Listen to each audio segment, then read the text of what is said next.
Uh, hey everyone. What Hi up, Gomertrons. Comatrons? Graylin How's is it with us. going? Yes. Hi. Fan favorite. My sister favorite, at least. I Julie's loved favorite. her. Oh my gosh. I loved that episode with her. She was so great. Yeah, we were actually, the only other person we would have had on this episode was her. That would have been really fun to have both of us on.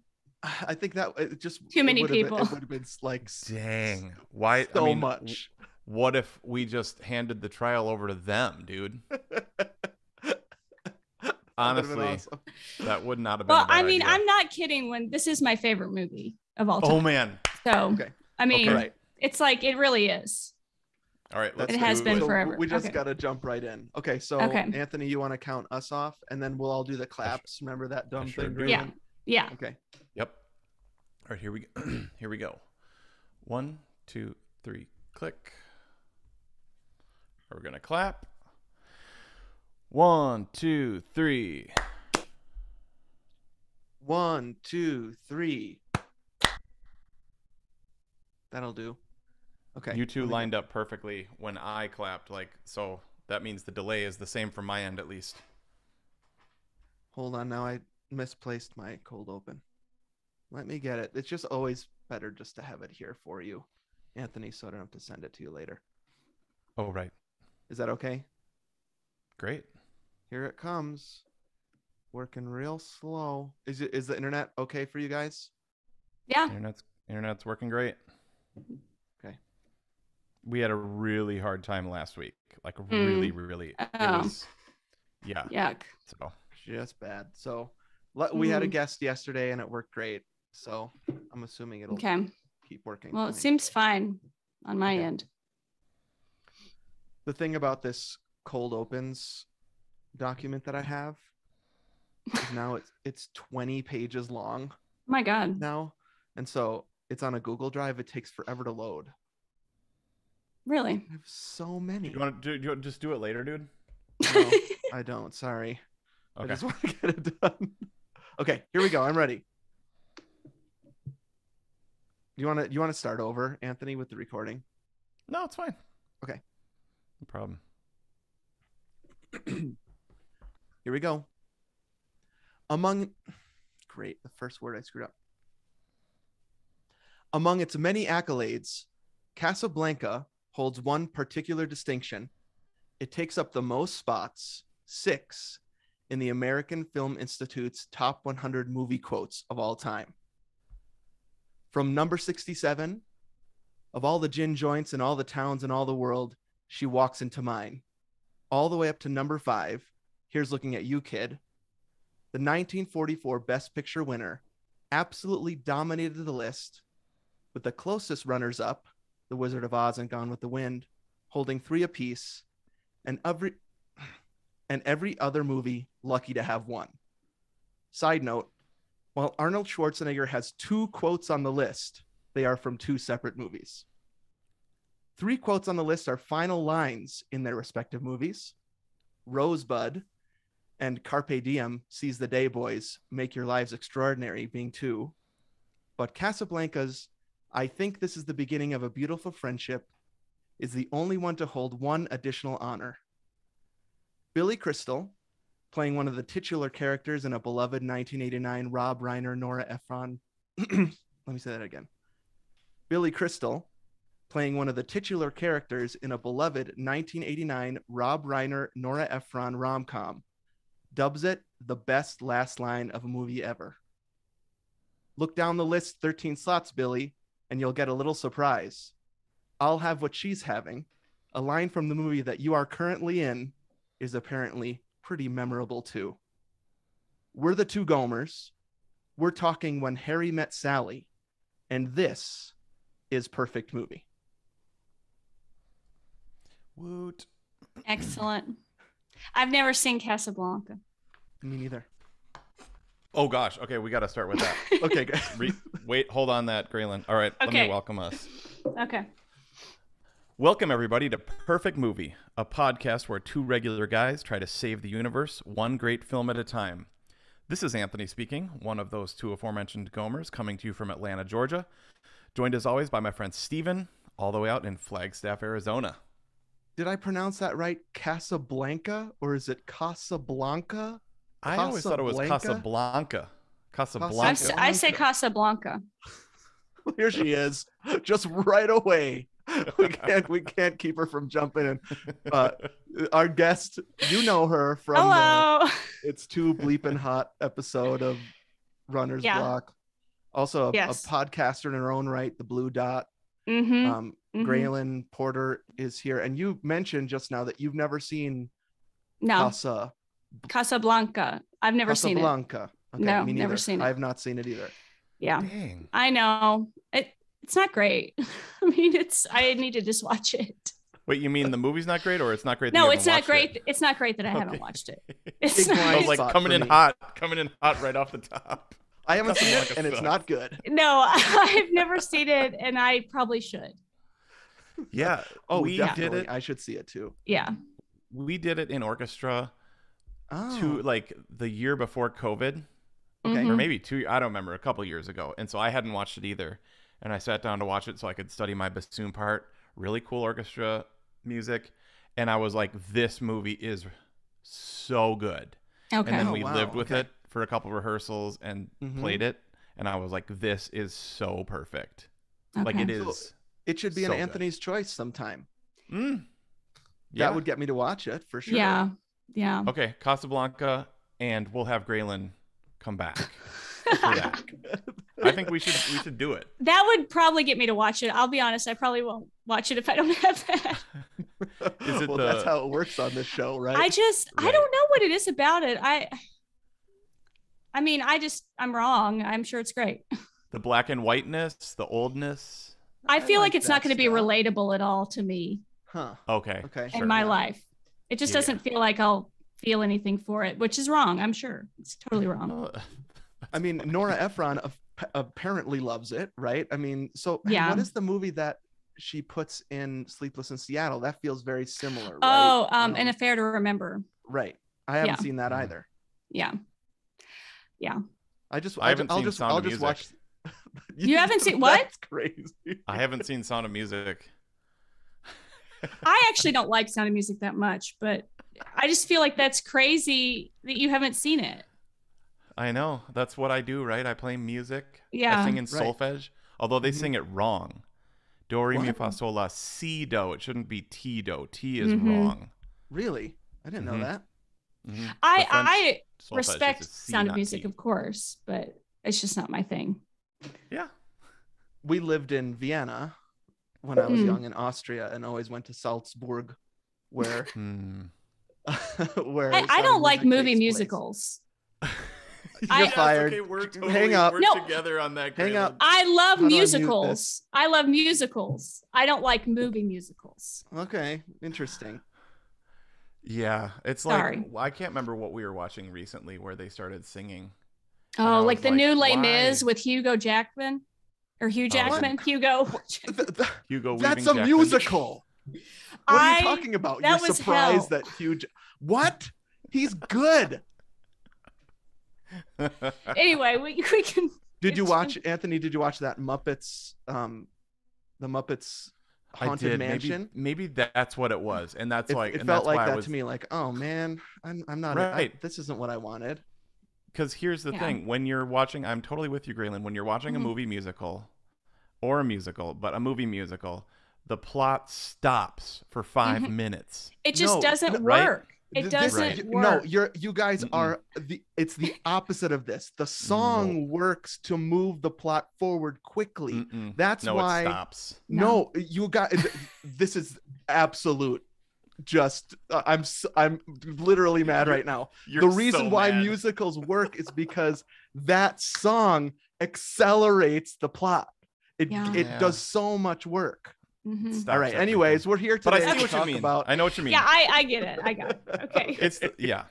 I get it. When Harry Met Sally, you can do a plot development dump in a song. Yes, that is true. That is true. Yep. Okay.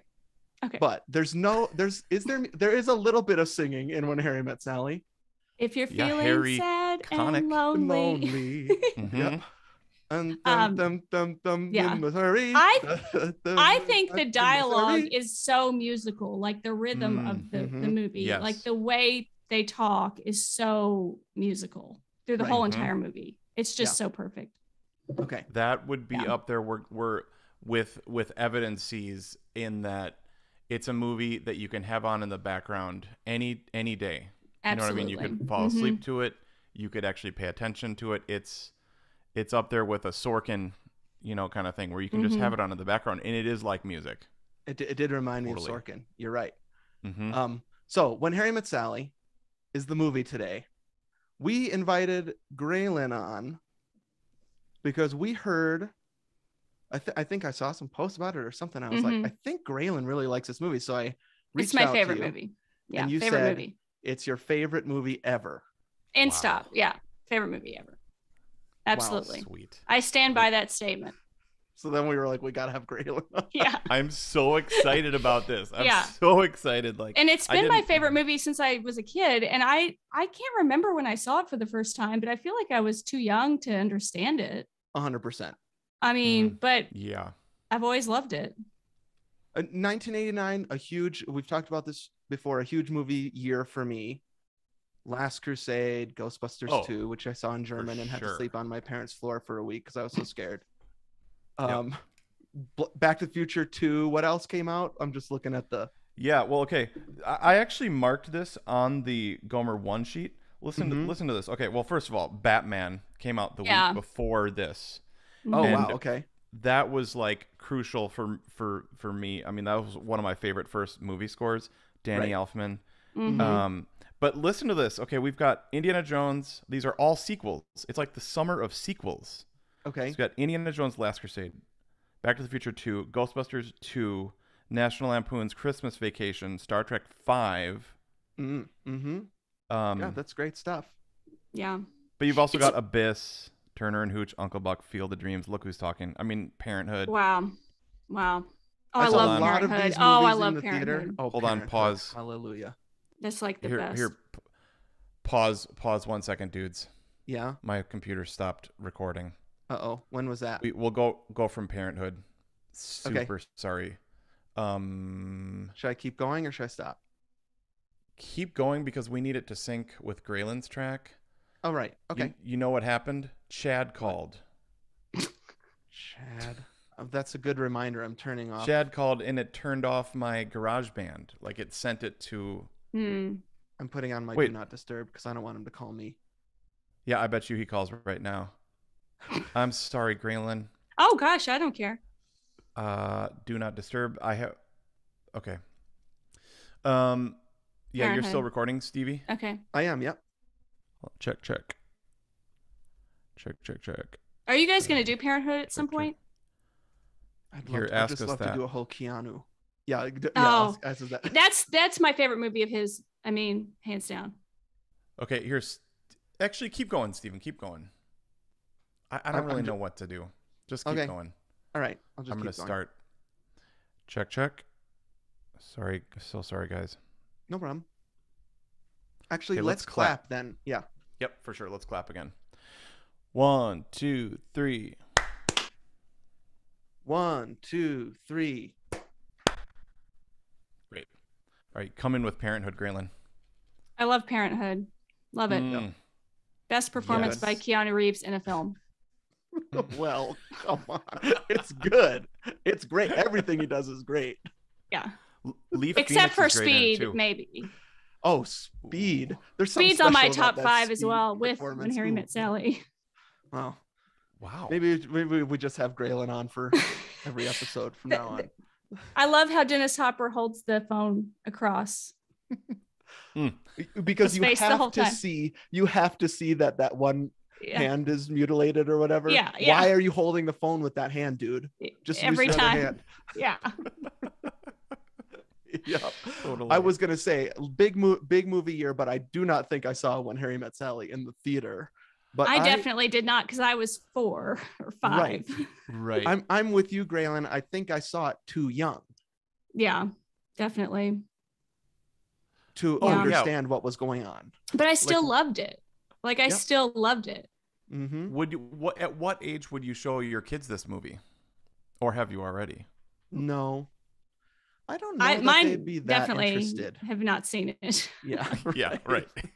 I probably like, I would let them watch it if they were 12 or 13, probably. I agree. Okay. Yeah. All right. Mm-hmm. Mhm. I think, have I shared this before? I think I'm way more uncomfortable than them Mhm. Right. watching movies like this together. Yeah. What would happen? What would you do during the orgasms? Well, just fast forward it. I think so. I think Just I'd fast be so forward it. uncomfortable, I'd fast forward Right. that scene. Yeah. This is a side story, but my mom is like a huge movie buff, and she would take us to movies that we probably shouldn't be taken Sure. to in the theater. And we Mhm. went to see Jerry Maguire in Uh-huh. the theater. And Oh, I yep. remember the beginning of that was like really uncomfortable as a kid, but I don't Yeah. remember how old I was. But that one sticks out in my mind. Mm-hmm. Yeah. Um, and Any sex scene near your it's parents. just, it's Yeah. the worst. I mean, I But when remember Harry Met marching- Sally's a little different because it's not actually a sex scene, but Right. You're right. I mean, I just remember I went to March of the Penguins with my mom, and there's sort of like that weird scene where the penguins are mating, and the music and stuff, and I was even like, oh, like. Yeah. This is definitely, Mom. I would say, our randiest movie that we've done on For Perfect sure. Movie. Mhm. Now, it also, I think, is, I mean, obviously, we all think it's excellent, but it is kind of like, if you've got little kids in the house, this one, Mhm. I don't know, this one feels like your 5-year-old probably, you won't want to watch this with them, right? No. But I'm glad Graylin's with us because we needed a Sally, right? This isn't When Harry Met Harry. We needed a Sally in this conversation. 100%. We're Absolutely. so glad. Yeah. Mhm. So Great. glad. I'm glad to be here. Good. Now you can't see the Gomer 1 sheet, unfortunately. That's okay. Right. But I think we should go through the Gomer 1 sheet. Yeah. Then I'll do the VHS cover. I would like to jump pretty quick into the let's do it. trial because I have a lot to share. I know Graylin does. Anthony, I know you probably have a lot of thoughts. For sure. All right. When Harry Met Sally ... came out. All right, hold on. Okay, here we go. Here we Does go. that bother you? Punctuation chat. I don't think it bothers me. I was trying to think of other movies with ellipses or even like other movies with weird punctuation. The only one I thought of was Say Anything, I think has ... behind it. Oh, that's a great movie. Yeah. So that's and then I was thinking, I'll Google this. I think Once Upon a Time in Hollywood had an ellipses. Oh, boo. I don't want to see that like that anyway. Ugh. Once Upon. Well, I got one for you. So in doing the Gomer 1 sheet, dude. Honey, comma. I shot the kids. I like that. Yeah, whole I really series. like a comma. Yep. That's weird. I've never thought about that. Honey, and that's not in quotes, is it? It's a quote that he never says, by the way. Right. It's not Rick in Moranis quotations. never says that. It's not in quotes. Okay. Mm-mm. Once Upon a Time ... in Hollywood. That's a weird one. Mm-hmm. Oh. Airplane has an exclamation point. Yeah, I was trying to think of the one with an exclamation point, and it's Airplane. Okay. How about E.T. Yeah, E.T. is weird to Google. I was noticing that last month. Googling E.T. is weird. Yeah. I'm looking at a list right now. Oh, The Informant with Matt Damon has an exclamation point for no reason. Yeah. Like I know, that's weird. Huh. Question marks? Dude, where's my car? That might have a comma in it too. Dude, comma, where's my car? Yeah. Question mark. We should add more question marks to movies, like, right? That'd be kind of cool. Like, big. Face Off. You're waiting the whole time. Face Off has to find out if a he's slash. Big. Oh, that has a slash. Face / off. Face Excellent. / off. What? Face Off. That movie's crazy. I don't know if I like that. That movie's crazy. We've almost done that one. We almost did, totally. That was in that really great run of like Con Air, Face Off, and the one that was like in the desert.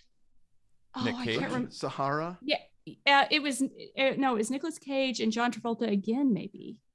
Oh no, that's not Nicolas Cage. John Travolta and somebody else. It was like Yes. Behind Enemy Lines. Is that the one Yes, you're thinking no, of? but it's something. Okay, all right. And they came out at like the same time, and they were so good. Broken Arrow. Oh, yeah, that's Broken it. Arrow. Broken Arrow. About Oh like my gosh. a Yes. nuclear missile that Yes. lands in the desert and it doesn't go off, and they Christian have to go Slater retrieve was it. the other There guy we in go. it. Yep. Christian Slater. Yeah. What was it called? Great. Broken Arrow? Question mark? Yeah. Because Broken they were Arrow? for the Broken Arrow? Totally. Les Miserables? Question mark. Okay. Casablanca? All right. So sorry I derailed okay. that. But Okay. the ellipses really stood out to me. Mm-hmm. Yeah. I actually didn't know that. And I looked at it and I was like, oh, that's part of the title. Super interesting though. Yep. Okay. Release date July 21st, 1989. That's right before or after Batman, I forgot. I mean, just insane to think of what movies were in the theater that summer. Mm-hmm. Budget $16 million.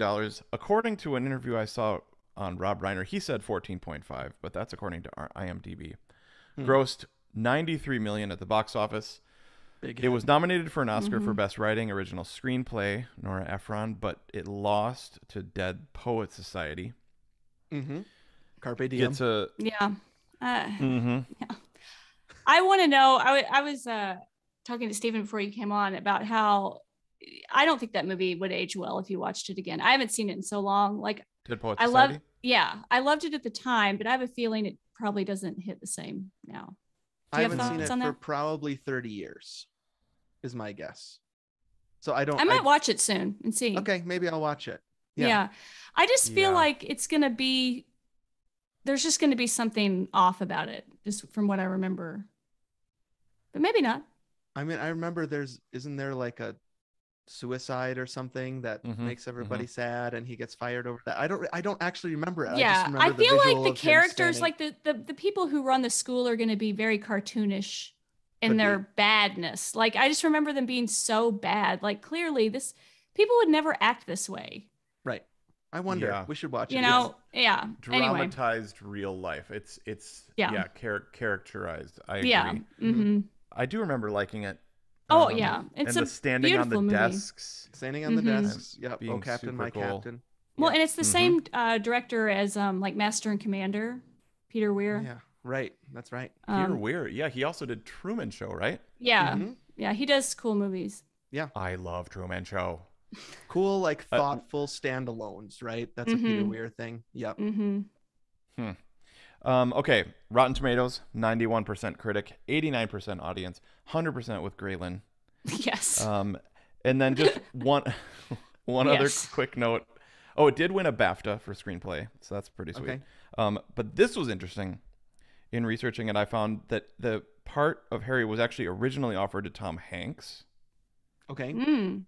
and he actually was like, "No, I want to get into more like serious stuff or whatever." Yeah. Which is super interesting. Sally was also offered to Elizabeth Perkins, who is Big? then in Big. Mm-hmm. Yep. That's kind of interesting. Yeah. Mhm. That And then is.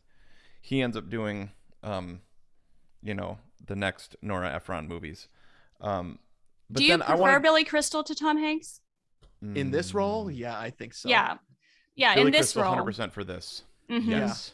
But in the other has two, to it has to be Hanks. He has to be kind of like a little bit swarmy at the beginning, Yeah. right? And okay, we can cut this out if it sounds bad, but Tom Hanks is not Jewish enough. Well, yeah, totally. this That's what I was role. just getting ready to say. I mean, it's I was going to just- say that he too. can't. Yeah, he I can't almost be said it. that. Yeah. And Yeah, so they I have- read that Albert Brooks was also up for it, and Mm. that makes Interesting. more sense to me. I Mhm. like that, actually. Because just the way Nora Ephron writes, and she's Mhm. Jewish, And right? Rob Nora Reiner. Ephron writes good dialogue Well- for kind of like nebbishy Jewish dudes. Yeah. Yeah. And Tom New Hanks, Yorkie. he's Right, there we like, go. Tom Hanks is like wholesome, like America's sweetheart. He's Mhm. not, he doesn't have an edge. That's why I like When Harry Met Sally more than You've Got Mail and Sleepless in Seattle, is it's got a little bit more edge to it. Mhm. The No people doubt. are not as nice. hmm And I like that about it. So It's- what's your ranking of those three, Graylin? when Harry Met Sally, You've Got Mail, and then Sleepless in Seattle. I hate the kid in Sleepless in Seattle. That kid makes me so mad. Noah, is that his name? Oh, I can't Or stand that Jonah. kid. Jonah. Jonah. And he almost ruins the movie for me. Like, of Wow. course I love it. I've seen it hundreds of times, but I really don't like that kid. Anthony, what's your ranking of those three? It's different moods. Mm. It's different moods. I mean, I think the best movie is When Harry Met Sally. Mm-hmm. I really enjoy You've Got Mail from our time living in New York. Right. Mm-hmm. I like. There's something about fall in New York we're gonna get to. Mm-hmm. I do love it, but Sleepless in Seattle makes me so sad. Mm-hmm. Which you like? It's so, I love it. But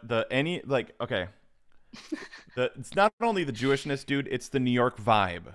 Got it. Tom Hanks does not have a New York vibe. No, You know he's what I more mean? Midwestern. Yeah, Billy Crystal has it through and through in his bones, and you just believe, even though he's coming from Chicago in the movie, but you just believe he's a New Yorker. Mm-hmm. You know what I mean? He is a New Yorker by the end, right? I mean, he's lived there so long in that for sure apartment. Can we do some Strickens? Oh, yeah, that's big time. Is that the big apartment, by the way? I was thinking that this time. Is that the same apartment that Hanks gets in Big? I actually wondered that myself because it's the same cinematographer. No, it's not. But Barry Sonnenfeld. Oh, right. Mm-hmm. It's not the same. Okay, in the Big, it's got that loft, so the super high ceilings. Oh, okay, yeah. And then it's all glass. This has that kind of like cool arch window. Right. Remember, it's got that. It's all glass. It's one big open concept floor, and then like the trampoline and stuff. Oh, right. Yeah. But yeah, that apartment is ridiculous. I mean, Stricken. It's stricken from anything in New York. Yeah, like that's worse than like Sex in the City. That apartment is massive. Yep. I would say most of the rooms they're in this movie wouldn't be in Manhattan. They're too big. You know, like the parties they go to, the different apartments they're in. It's just like the rooms are just smaller than this. Yeah. For sure. Bruno Kirby and Carrie Fisher's brownstone. That would never happen. No. That would never happen. Millions and millions of dollars. I mean, well, unless he's a really, really rich journalist. For sure. Yeah, but clearly he's not, by the way they act. Totally. Yeah, and it sets up really unrealistic, expectations, because when I was a kid watching these movies, like they were just such smart people living in the big city, and I was, growing up in rural Indiana, and I just think that's the most wonderful life ever. And it's a complete fantasy. Like this isn't even possible for people that live in New York. Like, right. The only one that gets it right is Seinfeld. They get it right. Jerry Seinfeld's apartment is totally legit, right? Like that's the size of a New York apartment. Kramer it's like being 2 right rooms across the hall. Totally. They actually have lots of conversations about apartments and right. I mean, apartments are often a plot point in that show. Like, how are we going to get apartments? Who's going to move next to me? Who died? Which is what they talk about that too in this movie, right? Like the obituary should be connected to real estate and stuff like that. So yeah. And then you get into his apartment and you're like, you could probably fit 5 New York City apartments in that building. The scene where they're unrolling the rug, it's just like, where'd you even get a rug that big? How'd you even get it up there? Now the balm that heals all wounds in that scene is his sweater. Oh, that cable knit incredible sweater that has a like kind of a small turtleneck. It's a mock neck. What's that? Mock. Thank you. Mock neck. This is why we have Graylin on here. Yeah, I love a mock neck. We would have no. And also I noticed he has that exact same turtleneck later in black. Yeah. Does he? Oh, right. Yeah. I really like the fashion of this. We can talk about that. Oh yeah. Any other Strickens that you guys have? We'll talk fashion. Oh, I have a real quick one. I have the age difference between Billy Crystal and Meg Ryan, but I don't actually think it matters in the movie, but it is something that sticks out. Are I they almost gave you some supposed to snaps. be? I almost gave you some snaps on that one. That was a Yeah. Are good they point. supposed to be the same age? I think so. Yeah. Okay. I mean, because they both graduated college at the same time and Oh, drove right, sure. across. To And get he, I jobs in think, New is York, at okay. least 14 years older than her, is what I think I found when I looked Wow. it up. Okay. Yeah, he was 41 when he filmed this. Yeah. So right our age, brother. Wait. Oh boy. Yeah. Yeah. So he looks. I guess he looks young, but the problem is, so she looks young. They both look young, and at some point they say that she's 32 later in Which the movie, makes right? me just want to, I can't even, like when I watch it now, I'm like, I'm 5 years older than this character's supposed to be. At the end of the movie. Not even when she's yeah, young. yeah. At the end of the movie, it makes me just feel like 100 because in my eyes, she's always an older adult. Like Yeah. I'm never going Right. to be as old as Sally ever. Right. Yep. It's Okay, just well, what about terrifying. when? Okay, well, what about when she was like, "I'm gonna be 40"? Yeah, Right. yeah, and it's That's like, very you're. I still think she looks older than 32 there, and I think Huh. it's more the clothing Sure. Right. that's doing that to her. But Sure. Mhm. yeah, They do an incredible job with her character arc. Let me just mention his clothing, just in because he's supposed to. The maximum he is graduating from grad school and she's graduating from undergrad. I Like, thought that's of that the too. Max Oh, yeah, okay. difference. I think did. maybe I 4 thought of that years. too. Yeah. Oh yeah. So it that's could a be good that. call. Maybe. Mhm. Yep. But So the that's gray why I hoodie, don't really know if it's an actual stricken. Like Yeah. it Okay. just kind of sticks out. But I wouldn't. Mhm. I wouldn't say that it matters. No, I But don't the think so. actor difference, though, I mean, Mhm. huge. Yeah. Yeah. Any other Strickens? I think I have maybe something that's more of a question. I'll boot it to the Okay. boot it to the trial. I don't think Okay. it's a stricken. It's just I think Graylin actually wrote the same thing in her notes to Mhm. us, that I just have a something I wonder about. But let me read the VHS cover. Okay. This one that I'm reading is, that the cover that they're like just, it looks like they're meeting, right? When Harry met Sally, they're just standing across from each other. But I think she doesn't have that hat on.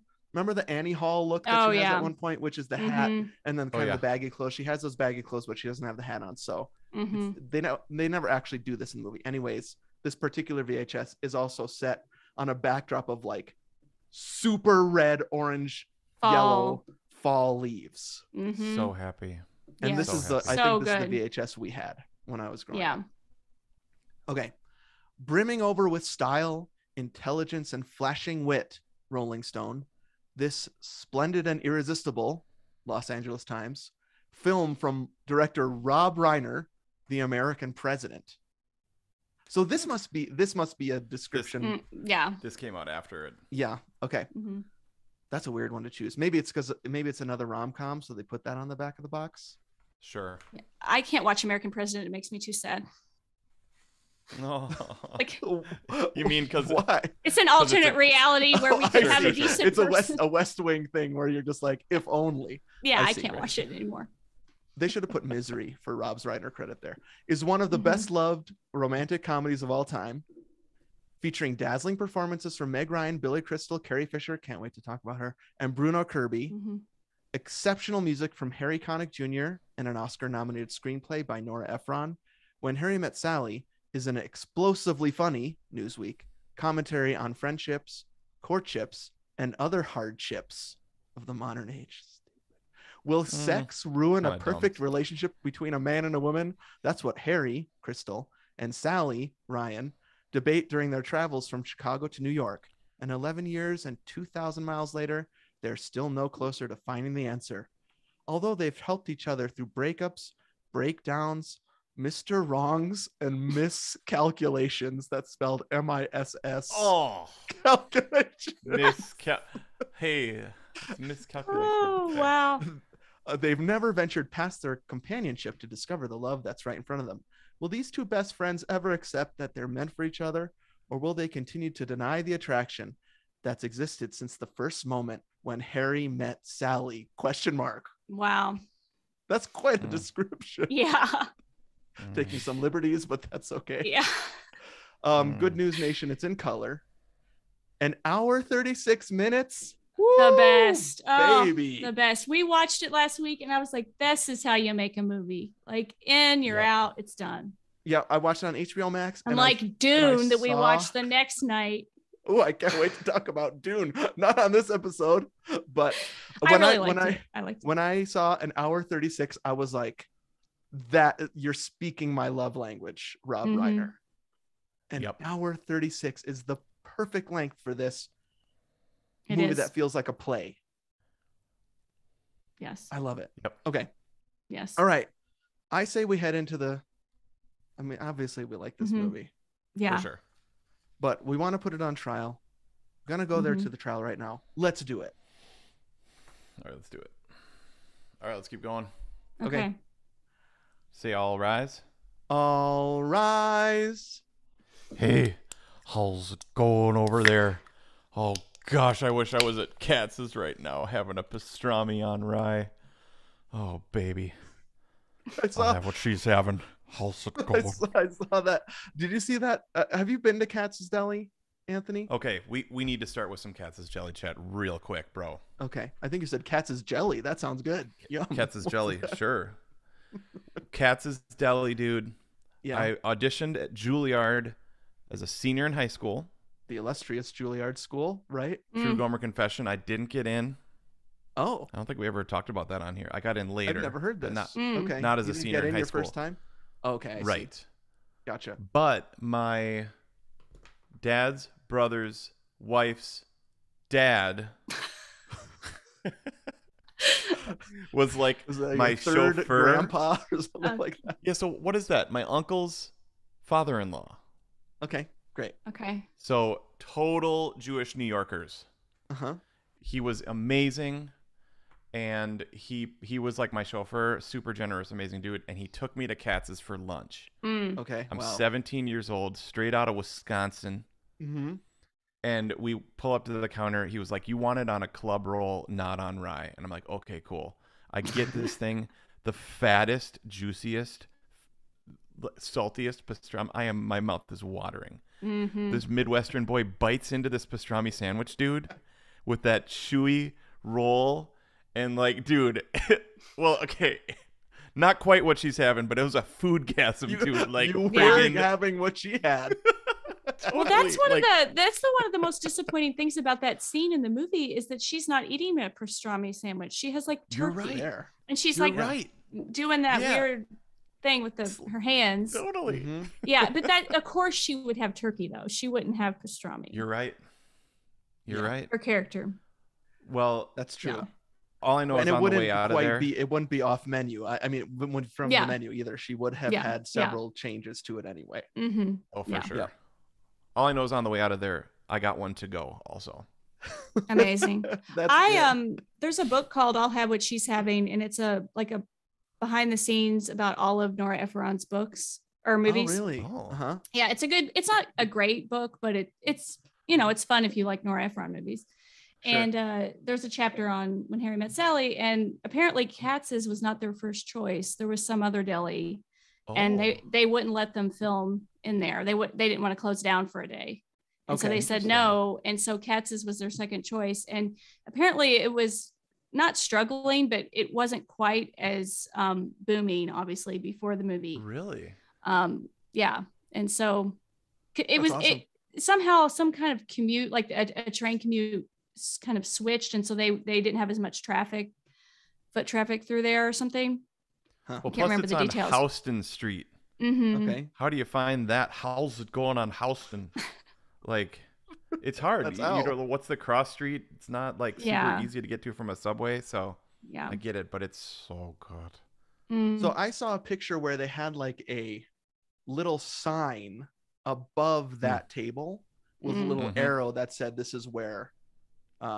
That's cool. This is where When Harry Met Sally was filmed or something. Yeah, me and Aaron sat there, man. Really? We did when we would have friends in. I'm actually surprised I didn't take you there, dude. We went there a lot. We were too busy. Our nipples were bleeding trying to walk over to the. Right. It was so cold, and we walked so much that our nipples were bleeding. We had to stop at Walgreens across the street from the Empire State Building and get Band-Aids. Oh no, Lord. the basement of the like it was actually in the Empire State Building. We bought those Band-Aids. Remember that? Wow. What we a have trip. the picture to prove it. Whoa. Yep. Jonah, was Jonah there? He's still waiting. When will she arrive? I mean, can you imagine if your kid got on a plane and flew across country without telling you? No, I way, think I think we struck. I'm supposed to think I'm that's pretty sure cute. we struck that when we did it. Yeah, it's crazy. Yeah. Like, give me a break. Still, I didn't give my ranking. Still, that's my number one. Oh, it goes Sleepless in Seattle, Harry Met Sally. Sorry, When Harry Met Sally ... and then You've Got Mail. Yeah. So, I will say I rewatched You've Got Mail recently, and it doesn't it doesn't hold up quite as much as I thought it would. No, it's still awesome. It's still wonderful, but it is like so 90s in its message. Like the corporation takes over the small business, and that's the happy ending. Like that's so 90s. Sure. So my idea for a sequel or a remake is that. Well, I would actually use the same actors, and Meg Ryan is now working for like an Amazon. Yeah. And drives Fox Books out of business. Yes. I like that. They've gotten divorced, and that brings them back together. Yeah. Well, it's like just so 90s, and it's this weird window where like, but little did they know that like Fox Books was very doomed. Right. Like, you know, it's and now the indies are the only ones that have survived. You know, it's weird. Yeah. But that would be even better. Yeah. If she reopened her store. Because now the indie books stores are coming back. Now we haven't mentioned this, but Graylin's a big reader. Reads you're trying to read 50 books this year. Is that right? Oh, I've read 80 this year. Oh, nice. I'm trying to read 100, but I'm in such a slump right now that there's no way I'm going to get there. I haven't finished anything in a week. Come on, get a hold of yourself, Graylin. Get to 100. What's wrong with you? Okay, I'm gonna chunk in if that's okay. Wait, you didn't read the rules, dude? Hold on, let me read the rules. I'm all flustered. I'm not used to start there. No, just start there. And Graylin, okay, I didn't about clothing. I feel really bad because I feel like I was very genderist when I was like, about mock turtlenecks, and I don't. Oh, I don't mind. That felt doesn't bother genderist. me. No, it doesn't bother me. That's funny. Yeah, it doesn't bother me at all. Okay. I love a mock neck. I mean, it's true. Okay, let me go over the rules, and we're going to start the trial. So this is how it works. Great. We pick a movie we love. We talk through it. Sometimes we have a guest. We invite them to do this with us. We all act as its defense counsel and present evidence. We get several apiece. I don't know how this is going to work today. It'll be a bit more freewheeling, I think, but we bring evidences to the table and try to prove to you, listener, to one another that movie is perfect. When we're done, our listeners act as judge, jury, possibly executioner. I get a vote, counts as one. Anthony gets a vote, counts as one. Graylin, you're kind of out of this because we know what, but you can vote with the listeners. My vote's not needed. Because if our listeners vote 75% yes, that equals a yay. 3 out of 3 perfect. We send it to the aliens from Independence Day to hopefully save the universe instead of dying in our huge apartments in Manhattan, which would Harry and Sally would be dead for sure. If this doesn't work, they're dead, so we have to do this. Yeah. All right, I'm gonna chunk in right away. Great. And I'm not quite sure how to put this, so I'll just, and you guys can maybe help me. I just think this is one of the best written movies of the 20th century. What century was it? The 20th century? 20th. And I mean, I've heard criticism about it that it's too Woody Allen. We just mentioned it. There's that Annie Hall reference. So. Yeah, I know. So I'll take Nora Ephron any day. Yeah, I'll take this. I had that as one of mine too, but I just feel like it's almost so big it like can't even be in evidence. Like That's why it was hard for me to bring it up, because it feels too. But yeah. so maybe so do you guys have a favorite scene? Because I think any scene you choose is gonna have like a million reasons why the writing in that scene kills. Yeah, I have so many, like every single scene is a favorite scene, but my favorite is probably the double date scene when they go. I don't know why. I love Bruno Kirby in this movie. Like I think he is so phenomenal. And there's something about, I don't know, him and Carrie Fisher, and that I mean, Pesto's the Quiche of the 80s is my favorite movie quote, like period. Wow, that's great. I mean, it's just the best quote. That's so good. Yeah. And we're not even sure we understand what that means. I guess that means that quiche was big in the 70s, right? And so pesto is like the new quiche. Yeah, and like, I see. Yep. There's just so much in that one line. Like pesto's the quiche of the 80s. Like he's so proud of himself. He thinks he's just so great. And so does Carrie Fisher. Thinks it's great too. Yeah, and that scene, and every scene, like the dialogue is so phenomenal, but they're also doing something while they're talking, right, in almost every scene, which is what I love. Like every single scene has like this other thing that's going on that while they're talking. So like the unrolling of the rug, the batting cages, the wave when the baseball game. And so like you have one thing to laugh at while you're laughing at the dialogue too. And almost every single scene it's like that. Right. It's incredible. I think something that struck me on this watch, and now it's going to be embarrassing because I'm not going to be able to call up exactly what I mean. Nora Ephron is like the queen of the button. So normally a scene would end and she has one more thing. Yes. So I guess I'll have what she's having is kind of the button of all buttons, right? Where it's like the funniest thing you've ever seen happen on screen has just happened. And then a line comes that's even better. I remember that happening in Tootsie. Does Jeff know is one of my favorite buttons. But I'm trying to think of other ones in here where I know one where they're having this funny fight. Carrie Fisher and Bruno Kirby are having this funny fight about the wagon wheel coffee table. Right. And then it goes to this kind of Billy Crystal's freaking out and saying, you're going to have better put your name on it because all this stuff. He storms out. You think the scene is done. And Carrie Fisher says, I want you to know. I will never want this wagon wheel table. Yes. And it's just like without that, it would have been a great scene. And Ephron just knows she's just got more in her. Yeah. And it's out there on the page and in the movie, and it's just so good. Here, dude, let me chunk in here that it's going to keep going with this, okay? Okay, dude. So along the lines of this writing, you keep mentioning Nora Ephron.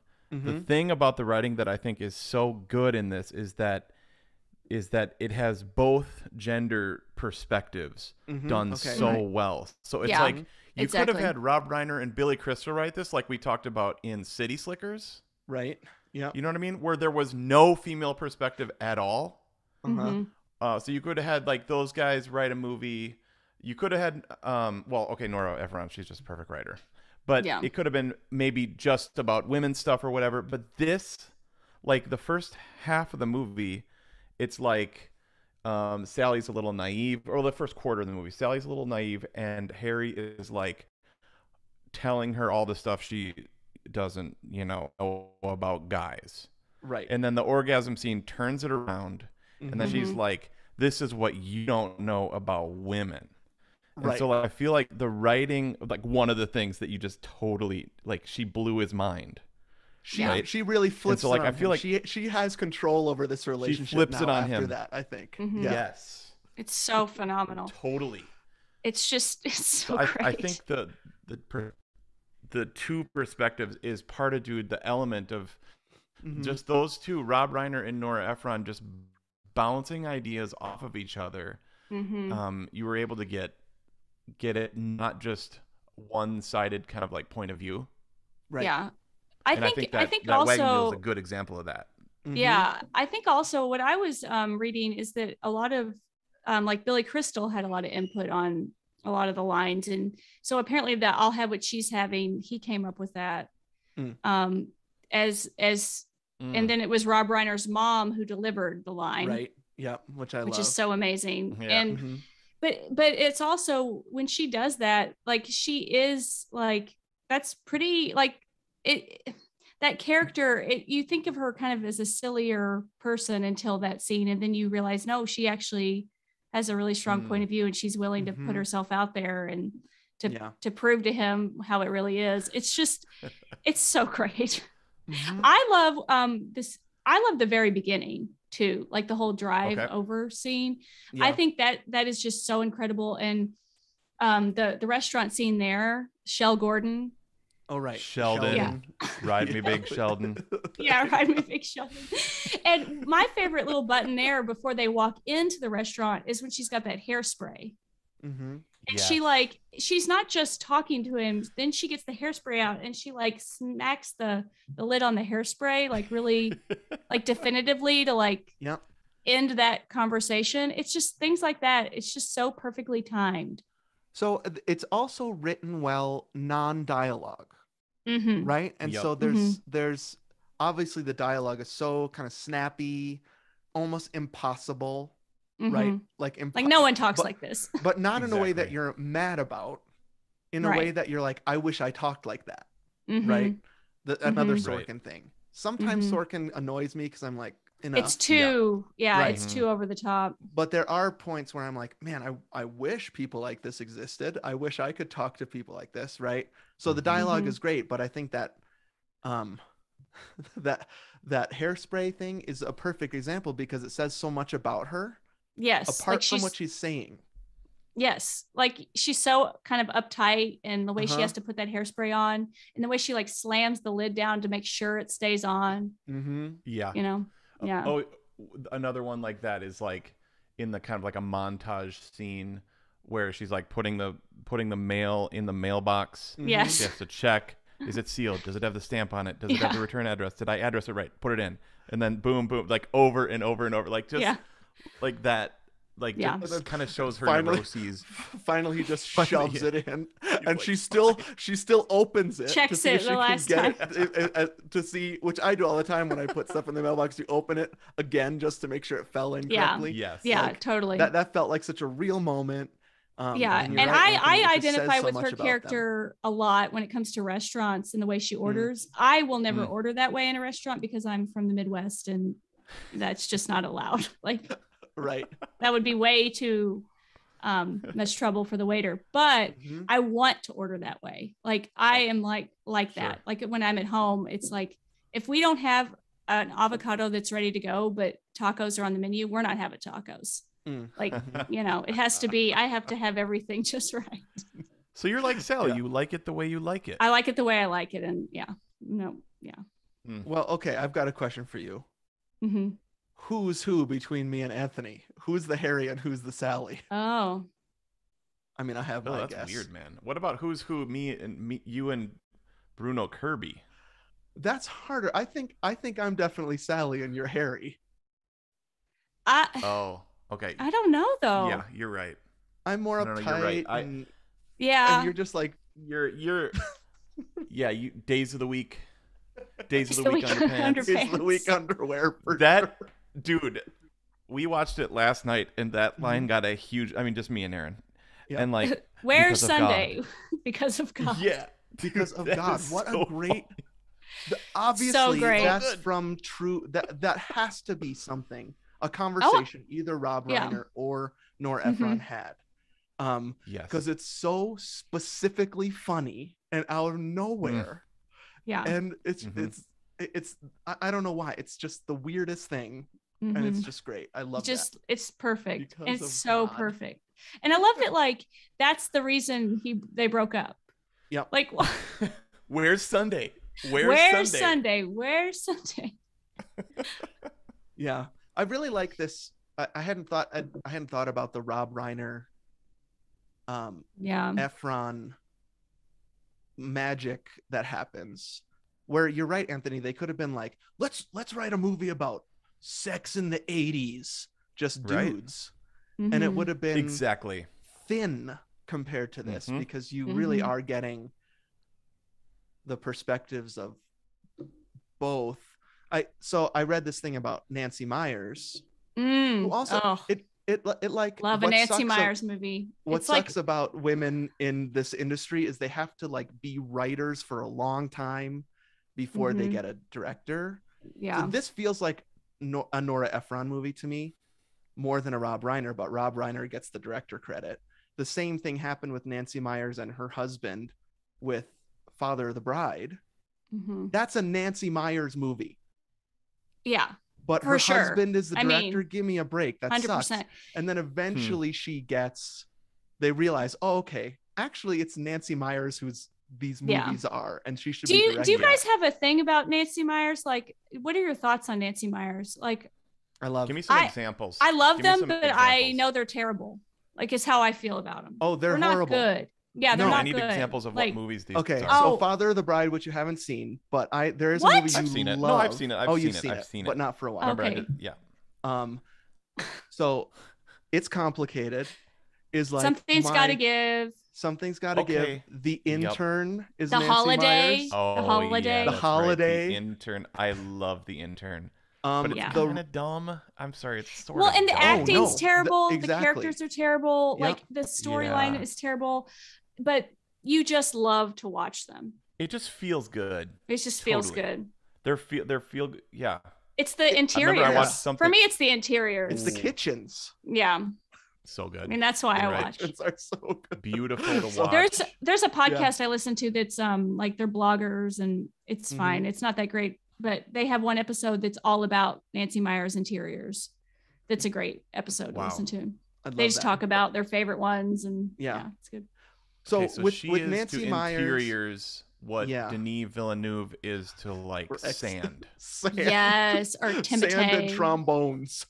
No, Hans Zimmer's trombones. No, so we were getting ready to watch it, and I hadn't looked up who did the score, and I was like, "It's Hans." I'm telling you, and Andrew's like, "Oh no, it's not going to be him," and I'm like, "Yeah, it is."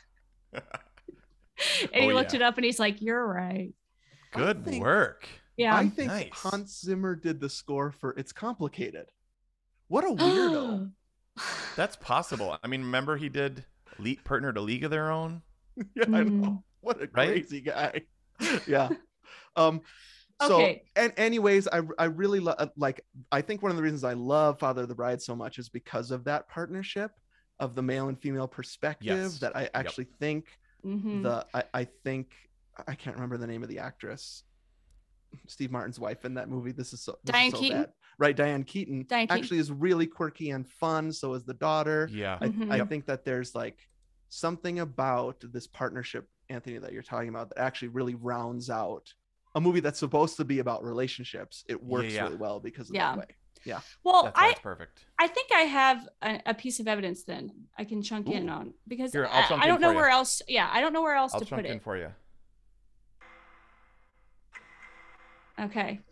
And this is probably my main one. It's the vignettes of the married couples that are sprinkled throughout the movie. Nice. Like, to me, those are gold. Total. And I love that they're not connected to anything. You never get an explanation of why they're there. And I absolutely love them. They're perfect. Yeah, it's not that they set up what's about to happen necessarily, right? It's not like a thematic story that they're telling. It's just, it breaks up the time jumps. Is that when they come during the time jumps? Kind of. Yeah. Okay. Because they stop. Big. Right. Yeah. Mm-hmm. And there's one more near the end that I think is like maybe breaking up time, but maybe not. There's a small time jump at the end of 3 weeks. And I think that's where it is. When they sleep together and have a fight, and then New Year's. Yeah. I think is 3 weeks. So the time jumps actually vary. There's sometimes it's years, sometimes it's months, sometimes it's weeks. But I really like how that's structured too. But I think what those vignettes are supposed to signify is some sort of time jump. Yeah. And I was reading that they are real stories of real couples, and they filmed the couples telling their story, but they weren't professional actors. So they would go on too long and didn't know timing. And so Nora Ephron took their stories and kind of wrote them into a little, and then they hired actors to do them. But the casting is so good. It's incredible. You would never know they weren't real. Yeah. No. Wow. And my favorite is I'm Ben Small of the Coney Island Smalls. That's my favorite one. That's amazing. I was noticing this time that a lot of times it's one or the other that's doing most of the talking. Yeah. And the other person is just kind of there as like and that one he doesn't talk. Well, what I love about that one is like she's talking, and then it gets to where he says, "I'm Ben Small of the Coney Island Smalls," and then she just picks up the story, and what she says is, "At that point, I knew the way you know about a good melon." And it's like, so good. I mean, that's it. Like, just. So does that mean you like squeezed his head? Yeah. And, like knew it. Yeah. Yeah. So I love. So basically, what this movie is, their love story, and each one of those is all of their love stories. So it's kind of like doing a zoom in on somebody else.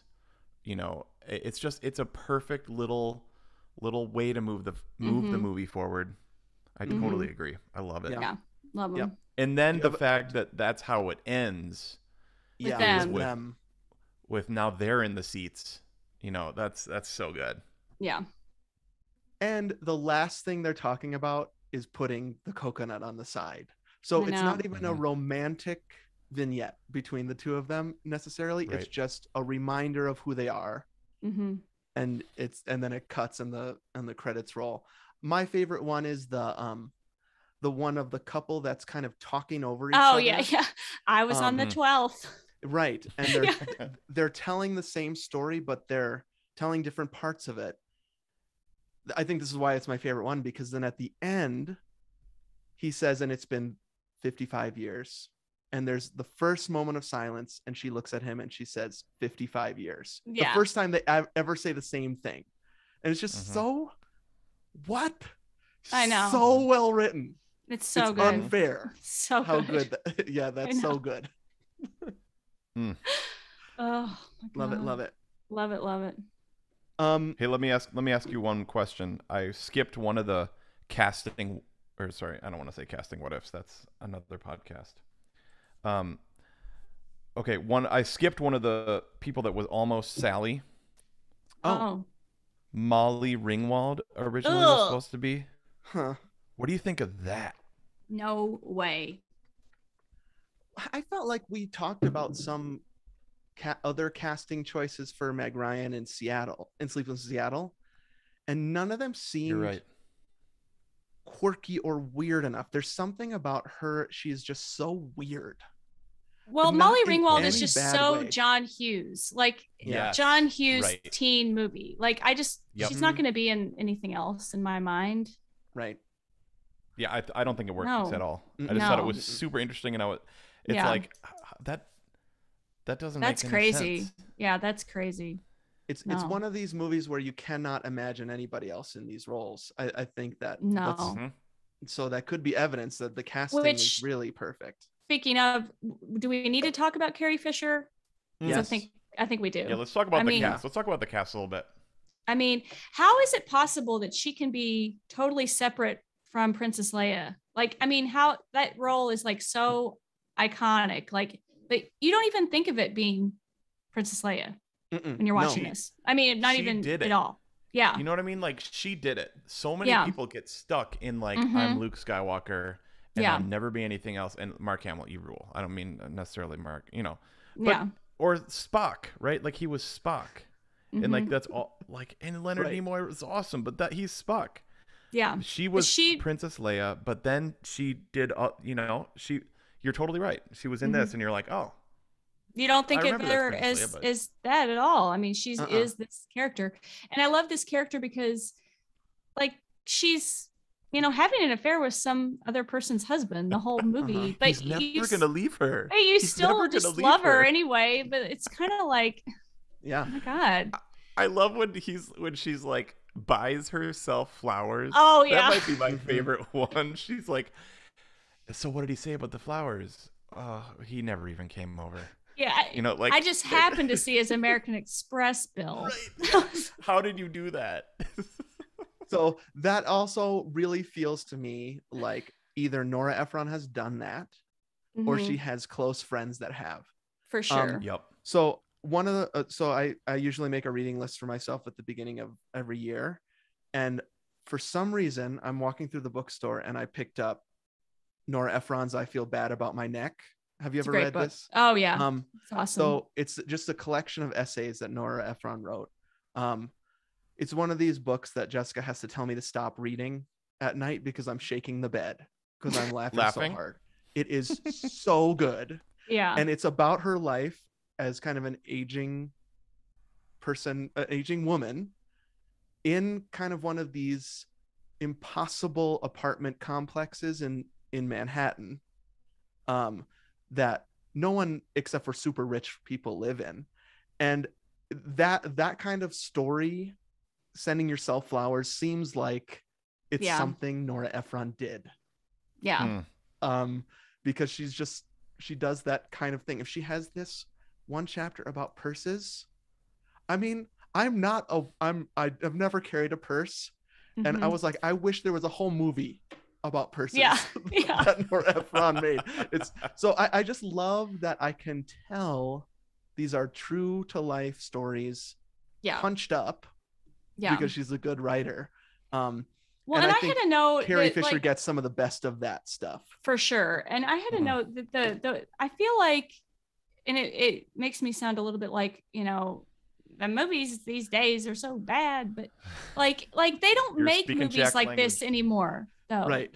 With women that are like so smart, so funny, they're interested in men and finding a love interest, but that's not really their whole personhood. And it's just, I really feel like these kind of characters are not on screen that much anymore. Maybe on TV, but not in movies. Definitely not in romantic comedies. I wouldn't be surprised if that apartment that Carrie Fisher and Bruno Kirby are in is actually her apartment, if she's financing that, right? Like, her character seems like more accomplished than Bruno Kirby, right? And he seems fine with that. But I just like thinking about that. Like, no, she's one of the greatest characters in only in this movie, but maybe in romantic comedies. Like maybe Rosie O'Donnell in Sleepless in Seattle. Oh, now we're getting down to it. But cage match Rosie O'Donnell versus Carrie Fisher. I love Rosie O'Donnell in Sleepless in Seattle. Yep, she's like my Rick. Yeah. I mean, I love the line that you can barely hear when she breaks up with Joe, Meg Ryan, and like she just says, "Joe's available." Yeah. Like just that little delivery that we rewound it again, and you can barely hear it. But that's like your first reaction to she broke up is like, "Oh, he's available." Like that was and when she turns really the corner down and she's like married, puts it back in the Rolodex. She doesn't throw it away. She just turns the little corner, or like. My red pump. I've been looking for a red suede pump. Yeah. Something about the writing also that I think kind of plays into this is you never hear about anything other than relationships. Yes. So like, I think I was hearing Rob Reiner talk about this, is he was like, there was no subplot to this movie. And I think that's part of why it's so stinking tight. You never really hear what they do. Like you sort of know what they do, but they never talk about it. They never sit around and talk. They just purely talk about relationships. Yep. And I think that's how they were able to get it so tight. Yeah, and it really that also doesn't feel annoying. Where you're like, don't you guys ever talk about anything else? Because you assume they do. We're just not seeing those parts of their lives. We're just seeing that we get, what is it, 20 years of their lives, 15 years. And again, like the setting and everything tells you they have other interests. So like they're at the Sharper Image, together. Right. They're walking together. They're at a museum. They're at a baseball game. Like they're always doing something that you actually do with your friends. They have shelves baseball practice. They have shelves full of books. You see him reading Stephen King and Robert Ludlum, right? Like well, he actually only reads the last page of those, but still, he's a reader at least. You're right. They have other lives and other habits. I think he reads the whole thing. I inferred that he reads the whole thing. He just wants to know how it ends in case he dies before he finishes it. You're right. He does say that. Yep. Yeah. Yeah. Which I wouldn't do that, but I kind of get that. Yep. Yeah. Totally. I kind of get that. Just in case. It's just the writing is so perfect. The cast is so perfect. I think like I wrote this down in my notes. Everybody that's in it brings something to the table. So it's not like somebody is reading lines. It's like, they were like, I think Meg Ryan was like, oh, I could do that orgasm scene. Right. Like, or maybe she suggested it or something like that. I don't know. Like Carrie Fisher. I think she did. Right? Didn't I? I think she did come up with it. Yeah. Like you were saying, Billy Crystal wrote a bunch of lines. Rob Reiner and Nora Ephron, the way they work together. Carrie Fisher's an incredible writer. Barry Sonnenfeld goes on to be an incredible director.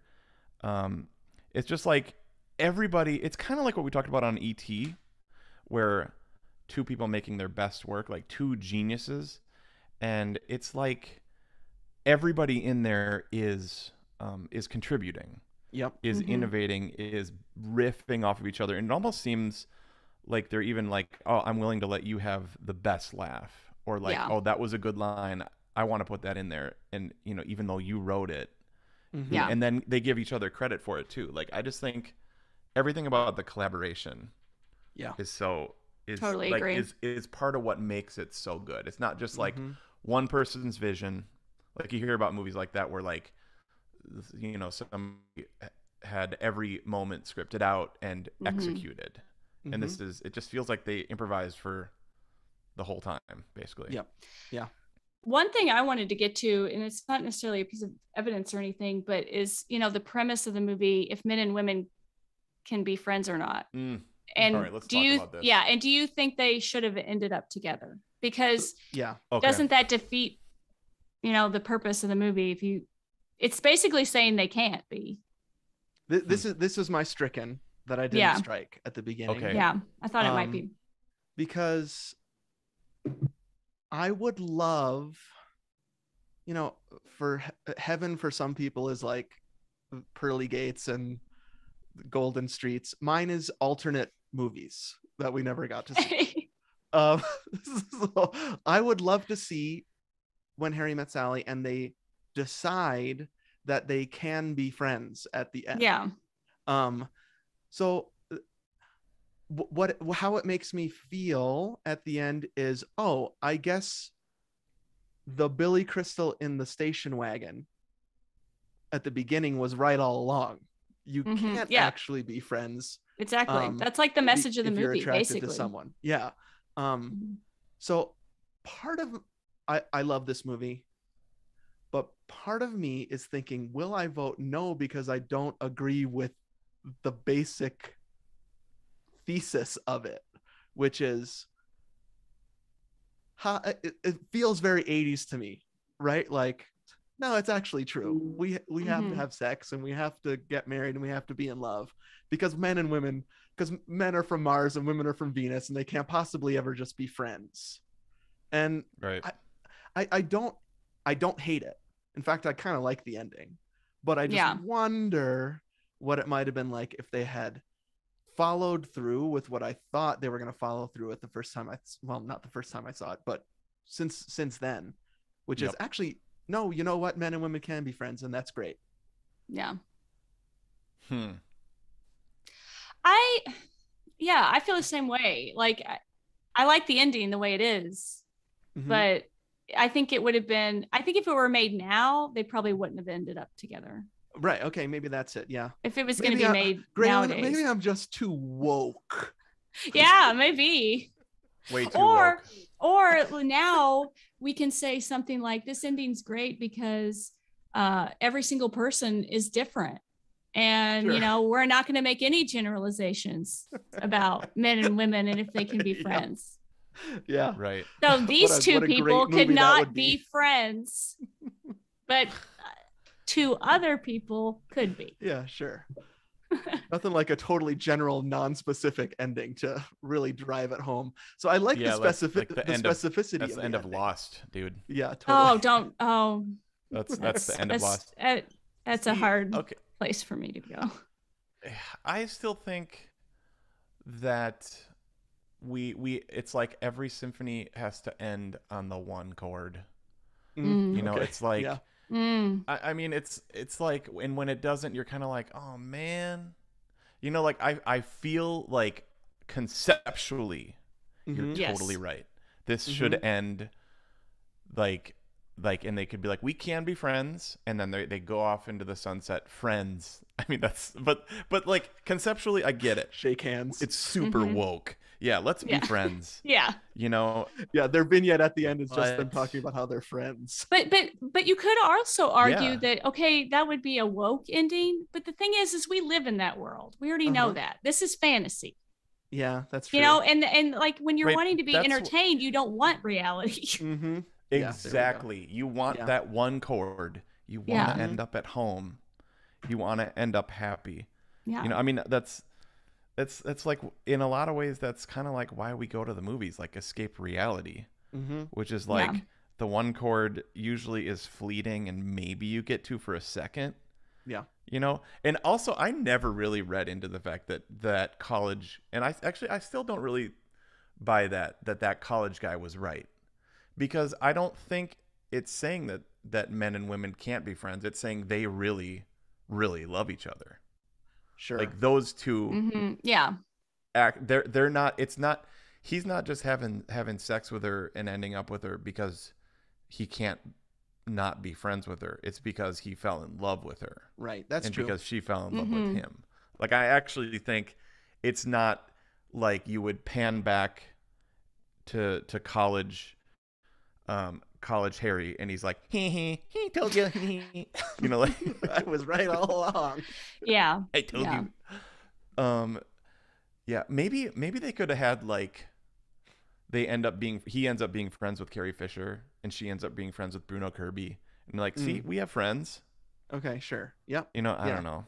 I just have this suspicion that in some trunk with a lot of Nora Ephron's notebooks in there, there's an ending where they don't end up together. Well, supposedly she didn't want him to end up together. Yeah, that was really? You can see it. That was the original ending. Yeah. I think they filmed the original ending. No way. At heaven. The New Year's Eve party, and they don't end up together. Yeah, I think that was what she originally wanted, but I don't.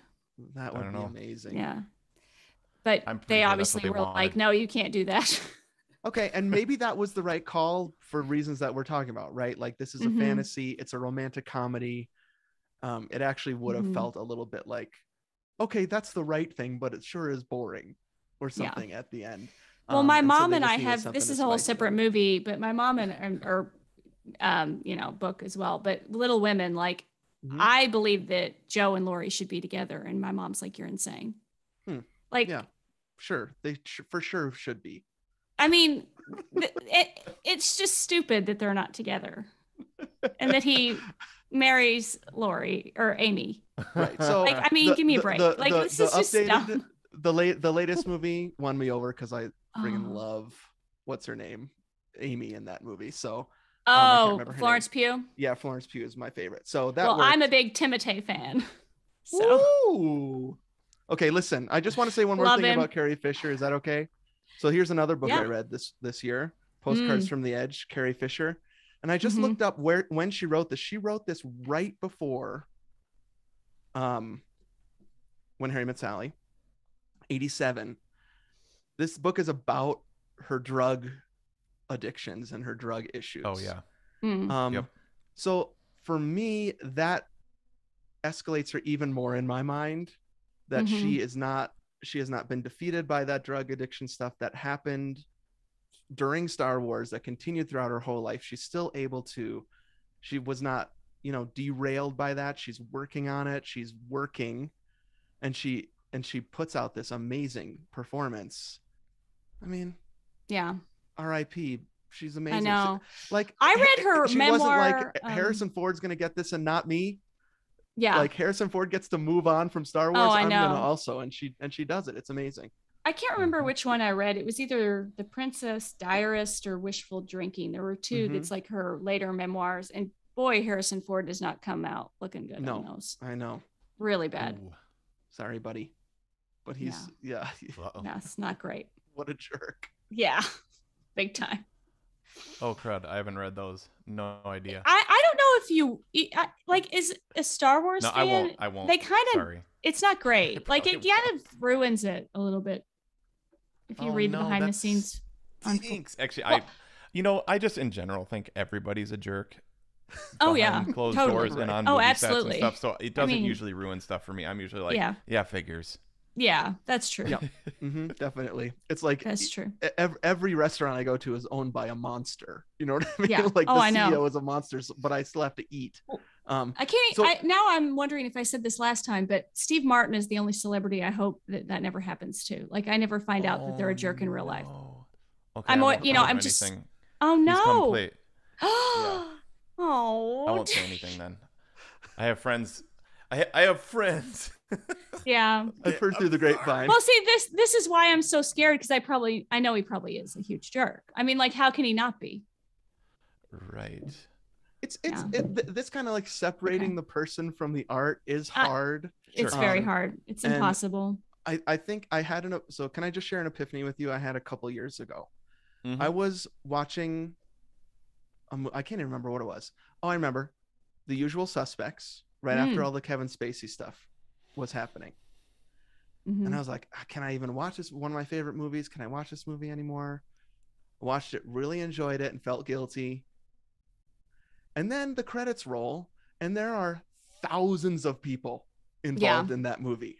Yeah. And I was like, I can't throw out the baby with the bathwater. Yeah. This is me and Michael Jackson.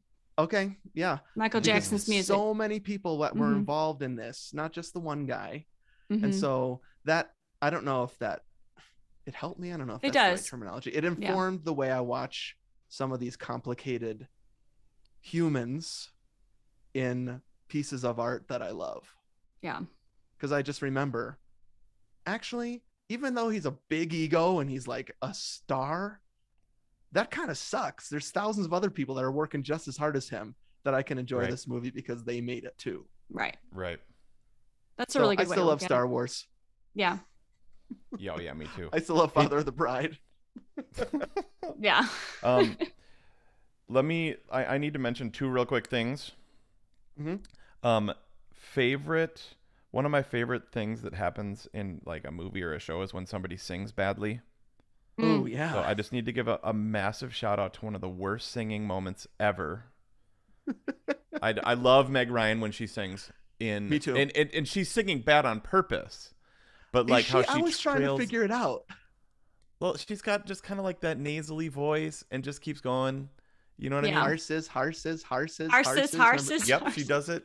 You're right. She does it in Sleepless too. Or wait. Yep. Sorry, You've Got Mail. That was You've Got Mail. No, that's Sleepless. You're horses, right. Horses. Yeah. Yep. Okay, I'm she's thinking listening to the that song clarinet. Before she clicks over. The clarinet. That goes doodly doodly. I was thinking of that. Oh man, that's great. Oh, so many good ones. Yeah. Yep. That's one of my favorite bad singing. And then can I just mention a favorite outfit real quick? Oh yeah. Please. Okay, dude. Like I've talked about Brand on Goonies when he like puts his hand across the book when he's opening it upstairs, like all these like little things, right? Like the pizza and Deep Impact, like that sweater in Independence Day. Hey, yeah. The one that sticks out.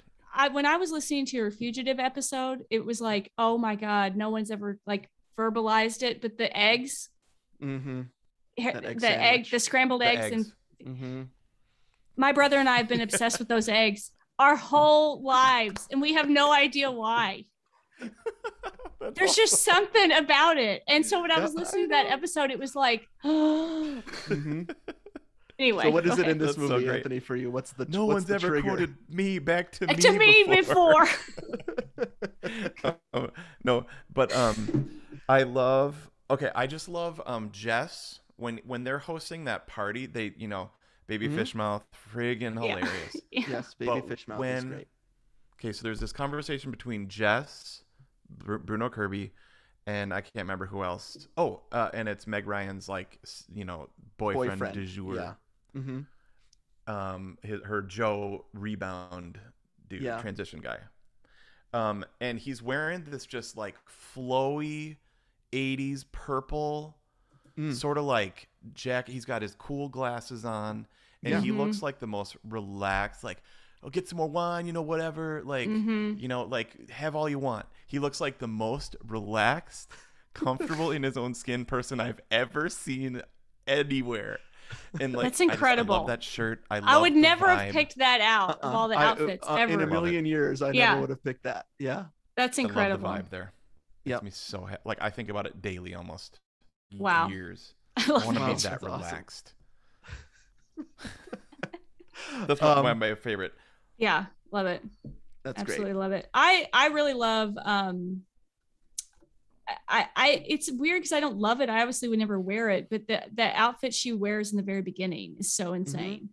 Yeah. The knee socks and those shorts. The super high shorts. Yes, they come up to. I mean, it's like crazy, and then the knee socks with it, and the cardigan. Yeah. It's so it almost has like a maybe a Boy Scout, Girl Scout vibe, like the khaki shorts that go up super high, tucked in. Yeah. Right. And the Farrah Fawcett hair. Yeah. Like, totally. Yeah. Love it. I mean, her hair really goes through it in this movie. How many looks does she have? A dozen? A lot. And they're all. I really think they're all great. We need sometimes the crimped, right? I don't love the section. I don't love the section where she has the straight hair on the plane. That's what I don't like. Saying. Yeah, nope. I don't like Not that. Good. Which is odd because he says, "Did you look this good?" When I know. From Chicago to New York, and she says, "No." Doesn't she? Yeah. I think she's quite proud of how she's developed in her look at that point. You were going to be a gymnast, a journalist. That's what I said. I love that. Can I just tell you guys that last night I ate a When Harry Met Sally connected meal that I made without thinking that I was going to do this. I made a paprikash last night. For real? I didn't pepper it. Really? Yeah. I was thinking, man, I should get back to my Hungarian roots a little bit and make a. What exactly is that? It's like a chicken stew. Paprikash. There's a lot of looking at it right now. It's like a red. There's usually meat in it. We had chicken in it, carrots, root vegetables, things like that. It's a stew. But it's a paprikash. And then I watched it this morning and I was like, hey, paprikash. Dude, that looks so good. It almost looks like a curry in the pictures I'm looking at. Yep, it's like a Eastern European curry. Wow. Good. Yeah. Yummy. You didn't think of that at all? No, I forgot. I don't watch because it's third on my list. You made paprikash yesterday. And you were like, I'm just making paprikash and I'm not going to think of When Harry Met Sally at all. I have leftover paprikash. I can show you. It's in my fridge right now. It's quite delicious. Oh, I 100% believe it. Oh, I believe you made it. I just can't imagine, like not thinking about the movie while you're I swear to making you, Scout's honor. It was unrelated to When Harry Met Sally. You need to swear in those shorts that that Sally was wearing. In those shorts and knee-high socks, that it was a unrelated paprikash. Wow. All right. Okay. That of course we could keep talking, but I've got a hard out in 5 minutes, so we got to close this down. Unfortunately, this was so fun, Graylin. Very fun. Thank you for having me on. This is great. Oh, no problem. Listeners, now it's up to you. Follow us on Instagram. That's the best place to go. Follow us on Instagram @2gomers. That's where we're going to put up our survey about whether When Harry Met Sally ... is a perfect movie. You vote, we count. In 2 weeks we come back and let you know, did it get on the flash drive? Is it a perfect movie? Wanted to say thank you to our webmaster Adam, Jason for our graphics, Davis for our music, Annie for our social media, Graylin for guesting. Graylin, where can they find you on Instagram? @Graylin S. Porter. Sweet. Graylin S. Porter. Graylin Awesome. Sporter, if you will. Graylin's Sporter. Our next movie, if you can believe this, we're in December already. Mm-hmm. Anthony's choice. We got some Hook going on. Oh my Hook, gosh. baby. Hook, Graylin. What do you think Oh of my Hook? God. Oh, I watch Hook every year. I love it. I Do you absolutely like love Hook? Oh, I love Hook. Okay. It's you, Peter. It is you, Peter. There you are, It's my favorite. There you are, Peter.